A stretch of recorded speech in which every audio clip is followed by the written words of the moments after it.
আজকে আমার ছেলের জন্মদিন। তোমরা সকলে আশীর্বাদ করো যেন ভালো থাকে, যেন একটা ভালো মানুষের মতো মানুষ হয়। এখনকার দিনে যেটার বড় অভাব, পড়াশোনায় কি হবে জানি না, কিন্তু যেন একটা ভালো মানুষের মতো মানুষ হতে পারে, এটুকুই চাওয়া। আর অনেক কিছু রান্না করেছি, তোমাদের দেখাবো যে কি কি রান্না করেছি। যা চামচ আনলাম না, দাঁড়াও, মাছের কালিয়াটা দিয়ে দিই, দিয়ে দেখাবো তোমাদের।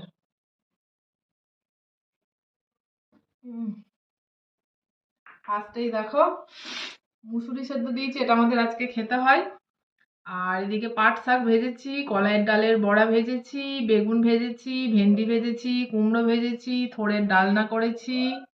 আর এদিকে পটল আলু করেছি, পটল আলুর দম, মাছের কালিয়া, ভেজ ডাল, কুলের টক, আর পায়েস তো আছেই। আর ওকে চিকেন মাটন কেন করে দিইনি জানো তো? যদি ওগুলো করে দিতাম না, এগুলো একটাও খেত না, শুধু ওটা দিয়েই ভাত খেয়ে নিত। সেই জন্য আমার এতগুলো রান্না বৃথা হয়ে যেত।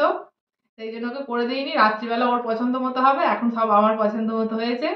এগুলো তো খাওয়া দরকার, তাই না? সবসময় চিকেন মাটন এসব খেলেই তো হবে না।